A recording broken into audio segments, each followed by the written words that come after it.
Welcome to the Laurent Collective podcast, where we go deeper than just surface talk. Each week, we'll explore everything from family, business, creativity, culture, and faith. To make sure not to miss an episode, be sure to subscribe and hop on to Instagram at Laurent Collective to chat with us about this episode.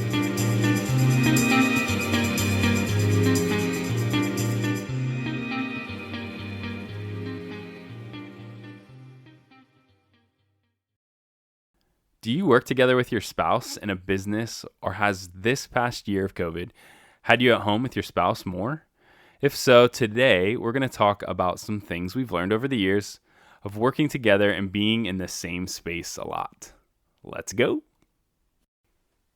Hello. Hi. Well, we wanted to come to you guys today because lots of people ask us, how do you guys work together in so many different things? We have been together and working together. Well, we've been working together for probably over 13 years, doing businesses together. We started a nonprofit together, and we also work at a church together. And so, it's a lot. And we are parents together. Well, yeah, obviously. We in a marriage together. Yeah. So we're together a lot, if that makes... You say it like you don't enjoy it. I do enjoy it. So we are going to just dive into that and what that looks like for us, and maybe we can share some fun stuff that maybe you can take. So, yeah. Clearly, as we're joking with each other, it has massive joys and it has massive challenges. Yes. And so that's why we thought it would be helpful. We are speaking from a place of we are constantly learning in this. But since we do have a bit of experience of 13 years, almost 14 years of experience in it, we have learned some things. And we've been married almost 19 years. Yes. So for a large majority then of our marriage, we have been working together in some capacity. Mm-hmm. And we own our own businesses. Now, finally, we have one business. Yes, we have one. But we used to have multiple businesses plus a nonprofit. So at one time we were juggling three things. We were crazy. Mm-hmm. But now we own just one business and run one business, but then we also do stuff for church too. So again, still a couple of things going on, a couple of things to work together in. But yeah, so some of you may be thinking, I could never do that with my spouse. And that might be true. We totally get that. Yeah, that might be true. We have talked to so many friends and people we know that are like, that would never work for us. Yeah. There's nothing wrong with that either. Exactly. We also know that this past year has forced some people, you may not actually be working on the same thing together, but you may now be working in the same space together. Yeah, for sure. And depending where you are and what the future holds or what your businesses that you work for are like, that may be more common. So even if you don't do what we do, you have been forced to figure out some things that maybe did not look like they used to do. Yeah, you get to see your spouse or partner in the same way, like, or in a new way, in a sense, because you don't really get to see them when they go off to work and that sense. So exactly. You might now are seeing them now that they're working at home in some ways. So. And it could be very different. And you may have a family too or not. And so there's all those. So we're going to touch on it all. Or try to. Yeah, we're going to try. We're going to try. So one of the first things that we do is to basically come to determine roles. That sounds very strange. Well, we learned that early on when we started. So we initially started working together when we were doing business. When Maya started to shoot weddings and photograph weddings. Photograph weddings. And so we actually invested some time into it, and we went to it was like a married couples photography conference. Yeah. It was very specific, which was really cool. It was very cool. It was very much targeted to married couples who were working together in the photography industry. Mm-hmm. And so it was so helpful because we were pretty early on in our career at that point, to have people that had been doing it for a while. And I would say probably we had started noticing some challenges. Oh, for sure. At first it's like, this is amazing. And then suddenly it was like, some reality kind of started to set in some ways. So... Yeah, so sorry. I think that's where we kind of started to unearth some of these stuff. Some of the things that we're over the years, definitely. Yeah, so when I say roles, I think so much baggage can come with that. But it's kind of looking at everything that you have that you need to accomplish and do in your business and then in your home life too. And then if you have kids, then it also means like what helping with the kids and parenting and all that stuff. And so when I say figuring out roles, it's like who is responsible for what? And that sounds crazy to do that. But when you're working together and then you're also juggling home life, if you have not kind of defined some things, it's the first thing that's going to crop up is being a fight. I think the biggest thing is if you don't define some of these things, we all fall into it. We have certain expectations of our partners in some ways. That we often don't even communicate. And exactly. And if we don't even communicate those expectations, then... and there's not an understanding of certain things, like that's when some big things can start to kind of make some cracks. Bitterness can creep in. And some division can start to really creep in. And so I think for us in understanding and defining, what we're calling roles has been a huge thing for us to identify expectations. From each other. Exactly. So let's give some specific examples because I think that helps. So for instance, for us, because we are often at home together and we are, we do have 3 children. So we've got their schedules, their things, homework, all that stuff. Plus we have, we need to feed children and ourselves and we have to get groceries. We do? We try our best.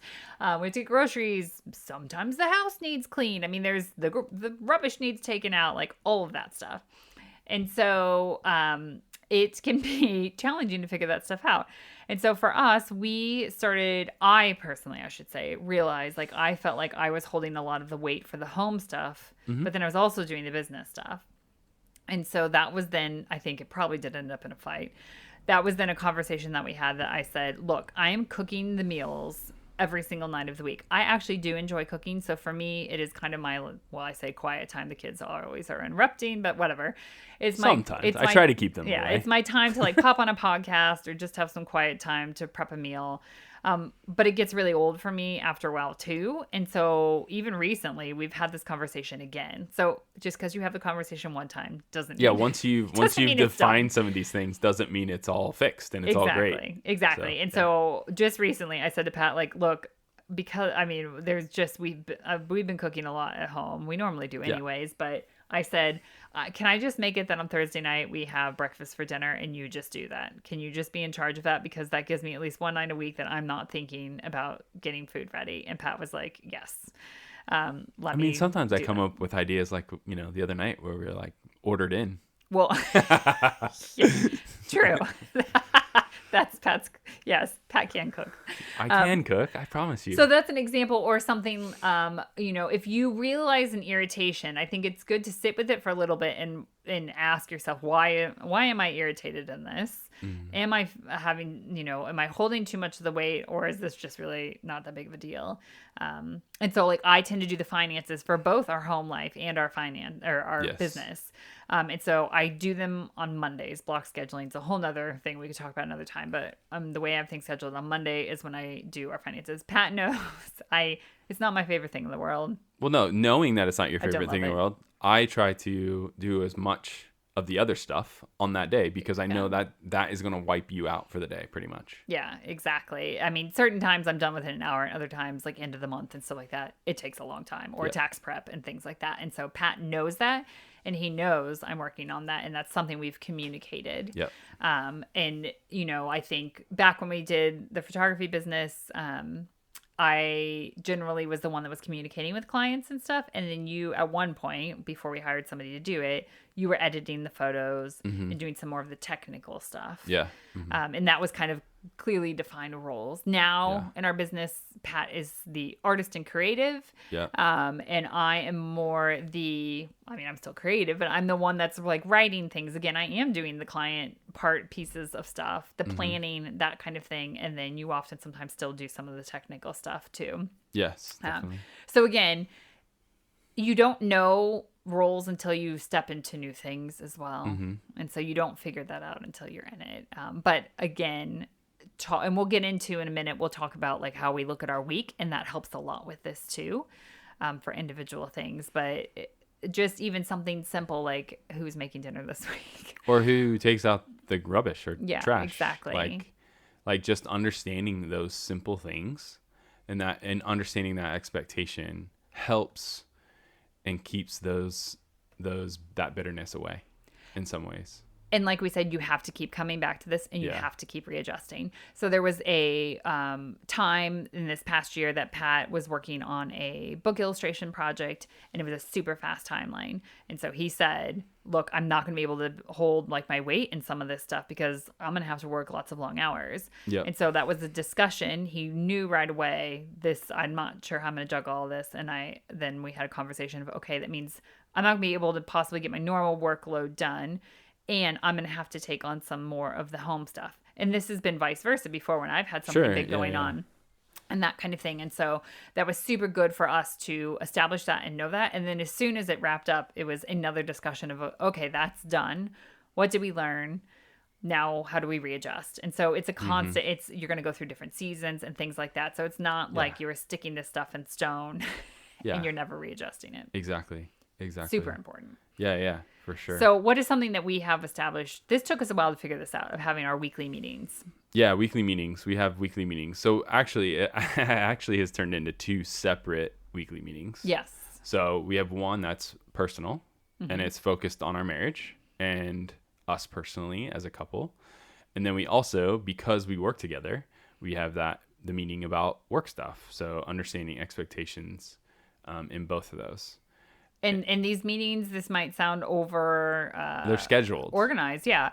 We schedule them and they are in our calendar. So Friday morning is when we do ours back to back. But, just because of some of the times we've been in recently. But Friday morning after the kids go off to school, again, this looked different when they were home and home learning and everything.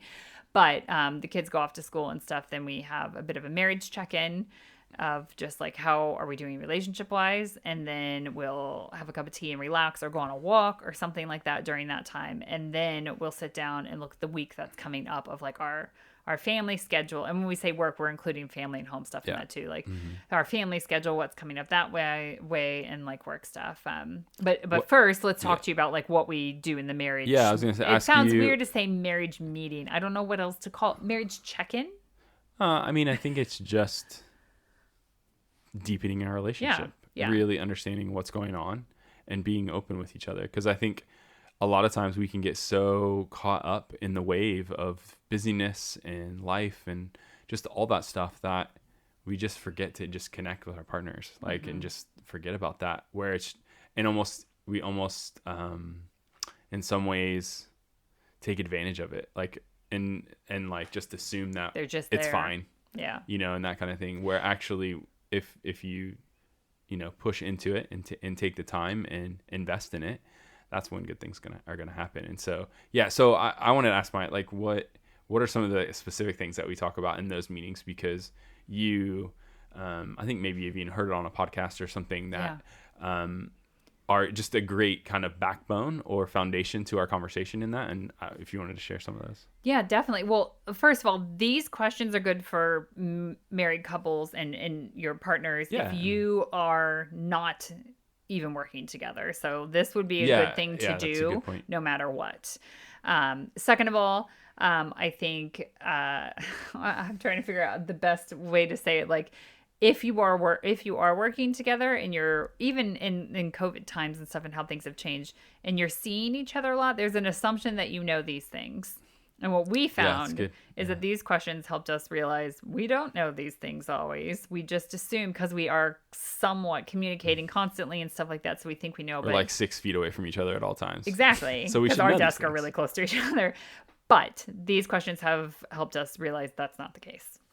So I heard this on, I think the podcast is called Work and Play, and it's with Nancy Ray. I really recommend the podcast. They're super short. There's always like good snippets of stuff. But she had a podcast, and I will try and link it in the show notes, about this and the marriage questions that her and her husband ask each other each week. And so I'm taking these directly from her, of what they are. So weekly, they sit down and they ask these questions. They first ask, what brought you joy this week? again, sometimes we assume we know, yeah, but we sure. don't know. Yeah. Like what could really, often one of us will say something like, oh, yeah, or, that. there could have been like that small little moment that happened that, maybe that for that 10 minutes that we weren't in the same room together, that might have happened, so it's always good to ask that question. And then on the opposite side of the spectrum, what was something that was hard this week? Again, sometimes it feels like it's obvious, but it's not always that way. For sure. We may have had, an interaction with one of our children by ourselves that was really hard, or something that we just haven't. You just sometimes just don't have the space to share that with your spouse. Then for looking at the week ahead, you can ask, what is one specific thing I can do for you this week? And that has been huge. That has sometimes been when some of those role conversations have then come up for us, right?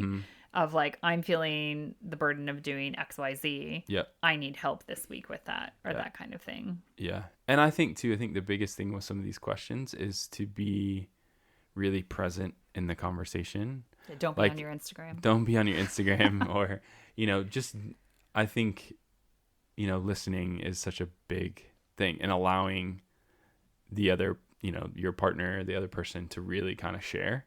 And maybe ask ask follow-up questions to some of these things, to really kind of dig a little bit deeper, which, usually allows some good stuff to happen. Because sometimes I think you could maybe go surface with some of this stuff, but other times ask another question. Go a little bit deeper and ask that next level question. So for us, this may not apply to you, but for us, we asked like, how can we pray for each other this week? There may be something on our mind or stressing us out, or just that we're thankful for. I get all of those things. So we do ask each other that. And then this question is so important. Is there anything left unsaid?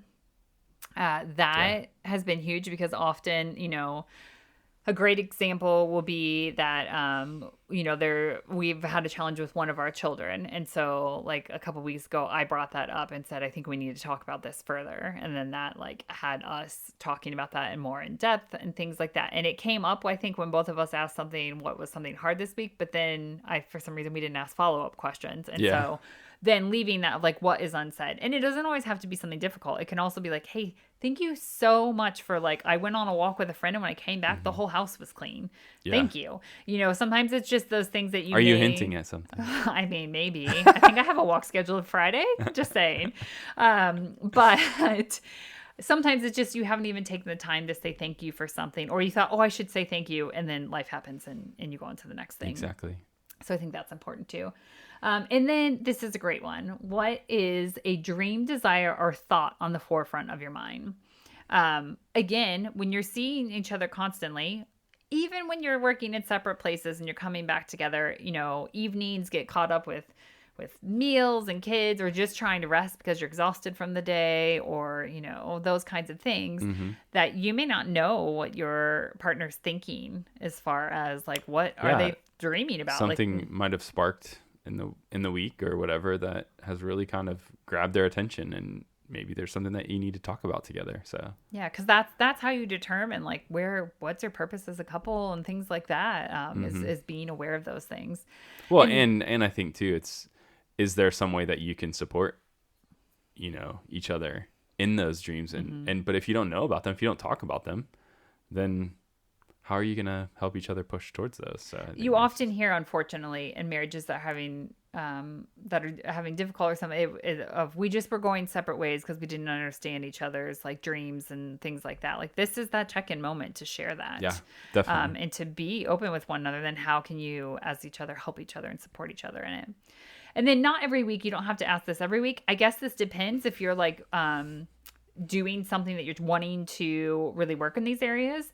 But like monthly, try and ask these questions of like, how are we stewarding our finances? How are we doing financially? Now, if you're like paying off your debt right now and that kind of stuff, and you're trying to really go after it. I mean, when we did that, we did a weekly check-in. Yeah. So we knew exactly what was going on and all of that stuff. So, again, you could say that weekly if you wanted to. And then asking, how is our sex life? Yep. Because again, you're going to go through seasons and stuff like that, and that's a very vulnerable question to ask. And that's like a huge one where expectations come into play. Oh, too, for as well. sure. So, but you have to talk about it. Yeah. Otherwise, it's going to again breed bitterness.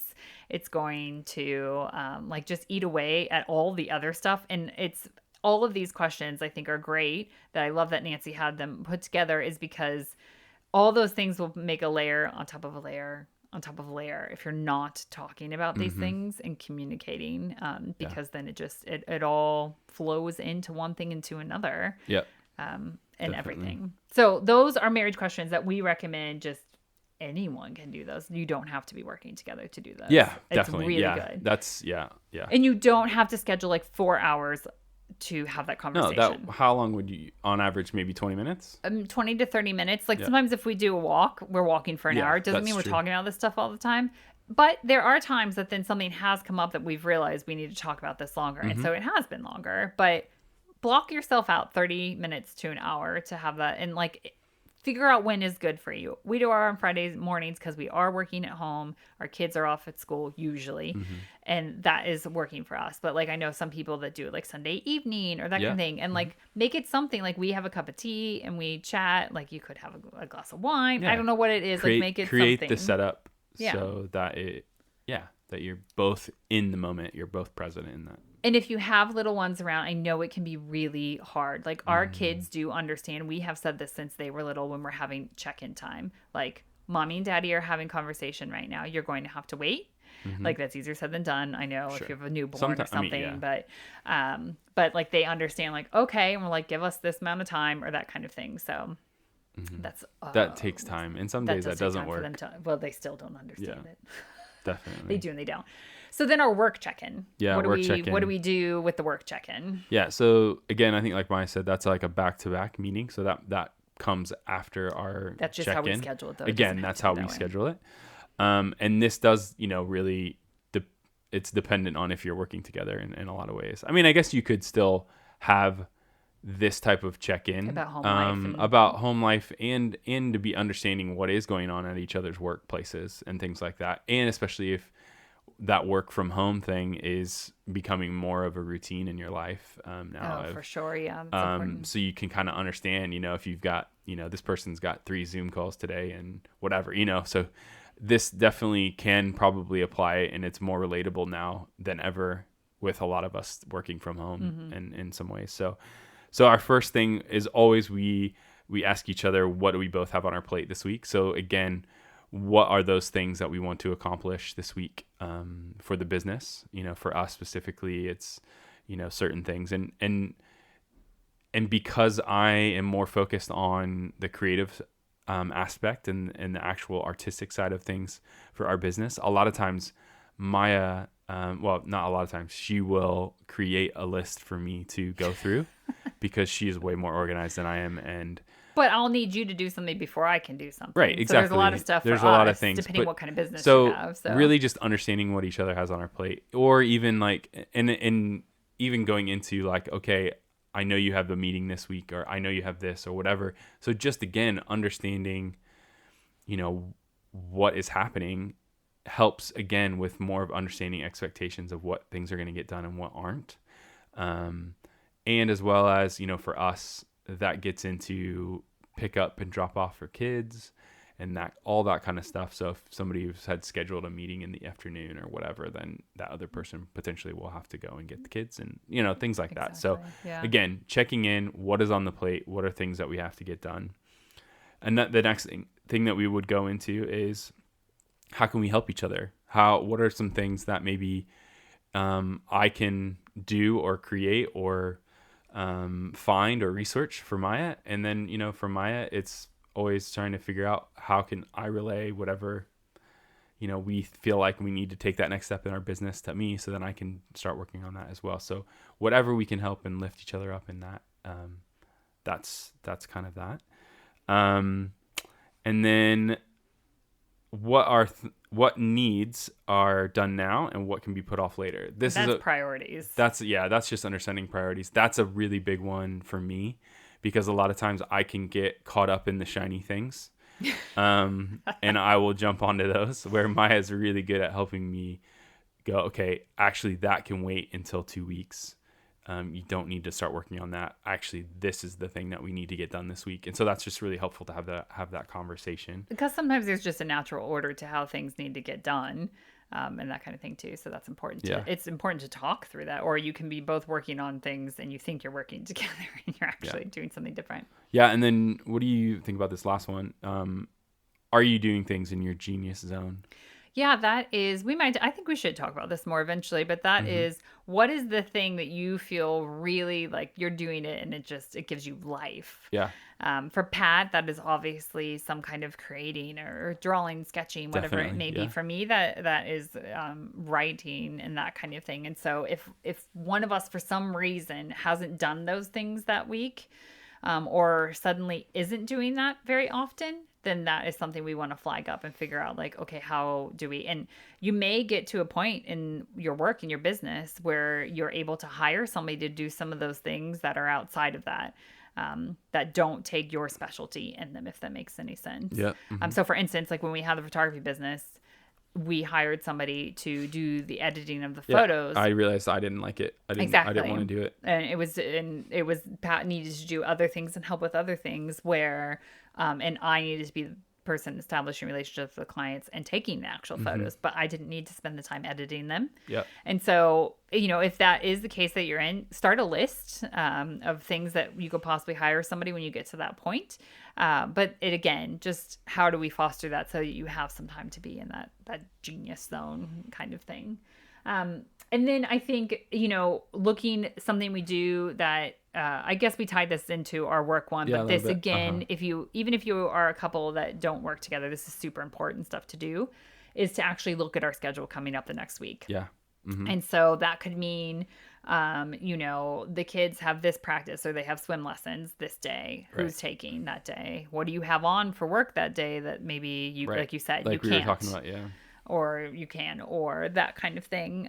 Or you have a walk scheduled with somebody, or that we have groceries being delivered at that time. Who's going to be there for that kind of thing. So it's figuring out what are like we just said, even you can go for as far down as like, I'm going to do the dinners these days. I'm going to help with this or that kind of thing. Or I can't help put the kids to bed because I have a call that time. I mean, there's just, it sounds ridiculous to go down that deep and that detailed, but it's expectations. When you think something, you think that other person's like, I think you're taking the kids to school tomorrow and you think I'm taking them. And then it's that moment right before the kids are leaving the door that we both look at each other and go, oh, I'm taking? I thought you were taking. Yeah. And then that can seem like such a simple interaction, but it can create a massive fight, or super stressful if someone has something that they feel like they should take, but they've got something scheduled right after.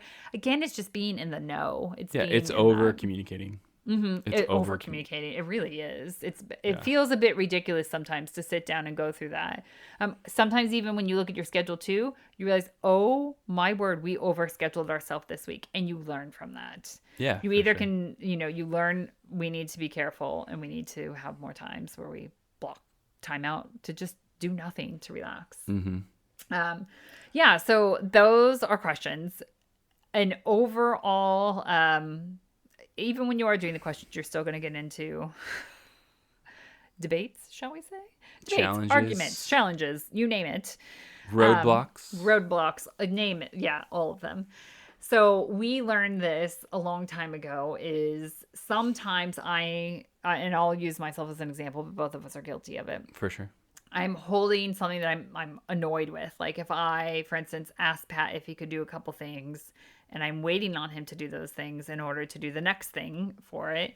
And he says, oh yeah, I just haven't gotten to that because I got sidetracked by this thing. So depending on my mood, I could get really annoyed and angry of that in that day. And then in the evening, we're having family time or we're doing something, and I say to him, like, hey, can you like make sure the rubbish gets taken out? Like it still hasn't been taken out. And like it turns into that hasn't been taken out. And now I'm angry, and now I'm raising my voice, or whatever it may. It seems like such a simple thing, but it's the point that the simple things can build up to be a big thing. Yeah, for sure. And I hate when Pat asks me this, and he hates when I ask him that. But sometimes you have to say, what do we say to each other? Is this about... Is this a work issue or is this a life issue? Mm-hmm. Because when you are working together constantly, again, everything is together.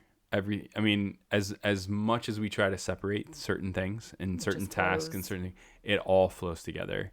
And so in some ways, some of that kind of stuff can happen. And that question can be like, look, if this is a work issue that is coming up and you're upset about, and it's after 5:00, we try keyword, yes, to table it till the next day to have a conversation. Or if we need to talk about it, we talk about it and realize this is about work. This isn't actually about taking out the trash. Right. Yeah, exactly. I think it helps identify where's the root of what is happening and what's going on. Is it a work issue or is it a life issue? And sometimes you don't know the answer to that, and that's okay. But then that's when talking it through, you can get to the root of what's really going on. And hopefully, if you've over communicated most things, you won't have to ask that question that much, but you will. It'll come up. It'll still come up. And it's a good question. Again, if you don't work together, that is still a good question, because your spouse could have had a really horrible day at work and you haven't even had time to communicate that yet. And something happens and it seems to be a blow up thing. And you'd be like, whoa, did something happen today at work? Should I know about that? Yeah. It just can sometimes it's not an accusing question. I think you have to be careful on how you ask it. Mm-hmm. It's a checking in question too. Yep. So again, because we are together all the time, everything flows together. Like Maya was saying, we also have to, because of all that, because we're working together, because we're doing life together, we're parenting together, all that stuff. One of the major things, we have to make sure that we're playing together. Like we have to have fun together. Have to have fun. And so what are some of those things that we do? Yeah, this is where how you uniquely have fun as a couple is going to look different for everybody. So when I say you might play a board game together, some people might think, oh, no, absolutely not. That doesn't work for me. This is where you've got to talk about go back to some things you did when you were dating. Mm-hmm. It really goes back to making sure you're connecting. Exactly. And so sometimes for us, it is having, we'll cook a meal together or try something new and we'll eat and chat and stuff. Sometimes we'll watch a movie. We try not to always have it be centered on looking at a TV because we want to be connecting. But again, there are certain nights where we're or it's something that we've both been looking forward to to seeing and watching, and it does create conversation and we have fun talking about it. Sometimes it's literally sitting on our sofa with a cup of tea or a glass of wine and just talking. Mm-hmm. Or doing that very similar thing. Or, Maya loves to read. And so some nights she'll just get a book and I will get my sketch pad and I'll put a vinyl record on and we'll just chill. It's just about being intentional and being together. Yeah. I think is the important thing. And then, then there's the fun that we do schedule date nights. Mm-hmm. Even in COVID times, we have scheduled date nights. And it could mean that we can go on a walk together. We do have the advantage right now that we do have a teenager that can watch the younger children. Mm-hmm. But, we could go on a walk together. Or, if you're in the stage with kids at home and you can't get a babysitter or somebody to take care of the kids, after the kids go to bed, and our kids know it's date night for mommy and daddy. And so typically we'll feed them something really easy for dinner, and then we'll make ourselves something nicer or order in something nicer. And that kind of thing. And the kids know. They're always curious, which is funny. Oh my gosh. They always sneak into the kitchen. They always want to see what we're eating. What are you eating? What are you guys doing? That kind of, which can be rather annoying. But especially what are we having for dessert on date night? And so also that we say date night, it's great if you can get out, but there was a period of time, COVID, but then there was a period of time we were again paying off our debt and stuff, and so going out to eat was not something we were going to be doing. Yeah. So what are free things you can do? It sounds cheesy, but sit down with your spouse and come up with a list of things you guys like to do together. And then if you're not able you have a date night kind of coming up and everything like that, then look at the list if you can't think of things. Mm-hmm. And for us, we schedule it fortnightly or every other week. I just said fortnightly. Yeah. You wanted to say it. Let's be real. but some people do it weekly. It's just for us right now, weekly hasn't worked completely. It doesn't mean that we still sometimes don't do it, but and what are free things you can do when, for us, we love going to museums. It doesn't have to be or just extravagant or crazy or anything like that. It just is a time for you guys to connect. Yeah, we know one couple, they go cycling together. So they're necessarily not talking to each other the whole time, but they cycle someplace, have a little picnic, and then they go back home and that kind of thing. So whatever, it's going to be unique to you, but it's important that you're still doing it. And you may, it sounds horrible, but you may have to schedule. You probably will have to schedule. What do a lot of people say? Like, you got to continue to date your spouse or partner. Yeah, it's over cheesy, I know, but it's true. Yeah. And we try our best. We're not always the best at this, but on date nights, we try to have a rule of not talking about work. Yeah. If it's sometimes we're overly excited about something, and so we do talk about it. But if something work-wise comes up, we both try to keep each other in check to say, oh, let's talk about that another time or something like that. I think when it does become a little bit more difficult is when we are talking about something that we're dreaming about or excited, like you said, what we're excited about. But yeah, for sure. Yeah, we try to keep that out of the conversation as much as possible. So. And then the last thing we would say is creating space for yourself too as individuals. That is hard, and if you have been together with your partner this past year in the same space a lot and everything like that, there still is something to be said about having individual time. And so while we've been focusing so much on that time with your spouse and everything like that, it is also really important to have individual time. And so both of us are slightly, believe it or not, we're doing a podcast, but we are introverts. Pat more than me. Yeah, I'm way more of an introvert than you are. And so that even means time away from one another. And that sounds bad, or at least space, I guess, and that kind of thing. And so making sure, and that's, again, that is part of your weekly check-in with one another of like, hey, like, are you feeling overwhelmed right now? Did we put too much on the schedule and we've been with other people too much? That kind of thing.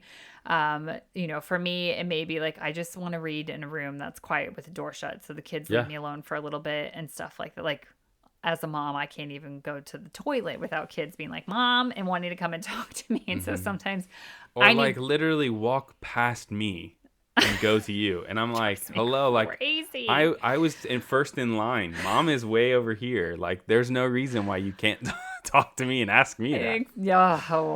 What is it about? Yeah, sorry. Talking about the toilet and being in the bathroom and stuff when they have to question that they really want to have a serious conversation then. But again, that is over communicating and saying, hey, I need like an hour to take a bath and no one interrupt me, or that kind of thing. Can you do your best to try and keep the kids occupied, or that kind of stuff? So that is, again, communicating and being okay with asking that too, that you need that space. Oh yeah, definitely. Just being open. So that is a lot. We talked longer than I thought we would about it. Well, there's so much more though at the same time. There's so much more. We'd love to hear from you guys as always. Like, what are the questions you have about working together? Or maybe if you don't work together, maybe it's now that you are in the same space because you are working for separate businesses, but you're at home working now. And so there's new dynamics and stuff. What questions do you guys have for us? Because we can totally continue this conversation. Yeah, if you have like really, really specific things, or just general things, we would love to dive more into that, because again, we've been doing this for a while. So we have lots of, we're not experts. We have lots of fun things. A lot to learn. Yeah. And we also want to say, like, it is such a joy to work together. Like, Are you just saying that? I know I'm not saying that. You should see the face Pat's giving me right now. I am not just saying that, but it has its challenges too. Like, it's both all the time. And so that's what's so good, but that's why it's so important. Like, I think we said over communicate over and over again. But it's truly being a team. It is when you are married, you are a team, and so when you're working together, you're a team as well. It's just like you've one up to the team or something. I think it's funny, like whenever we meet new people or are introduced to somebody, we always, I mean, at least I feel like I always share, like, oh yeah, like, this is my wife Maya, we're like this team, we do all these things together. Like, that's just kind of how I introduce us, like, we are a team. Like, that's just, and regardless if you do a business together or not, you are still a team. Yeah. And so, like, viewing each other as that, and like, we only can get through these things, and we can only better ourselves and our family and things like that as we work together instead of trying to be down these separate paths. I think is what it's all about, really. And so hopefully, regardless of where you are on that spectrum, that you have like picked up some tips, I guess. And like I said, we'd love to hear from you on other things as well. Definitely. So, but don't be scared. If you are looking at working with your spouse, I hope this did not scare you. It is also so fun. It is a blast. It is fun. It's just over communicating. You just got to work through some things and figure out your systems and your routines. Exactly. And you'll get there. Yes. And then it'll change. And then you'll figure it out again. It's all about seasons. Yes. So sweet. Thanks, guys, for joining us today. And we'll see you next week. See ya.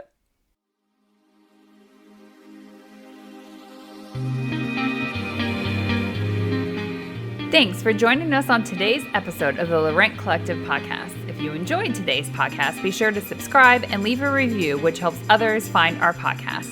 Continue the conversation with us over on Instagram at Laurent Collective. We look forward to going deeper than just surface talk with you again next week.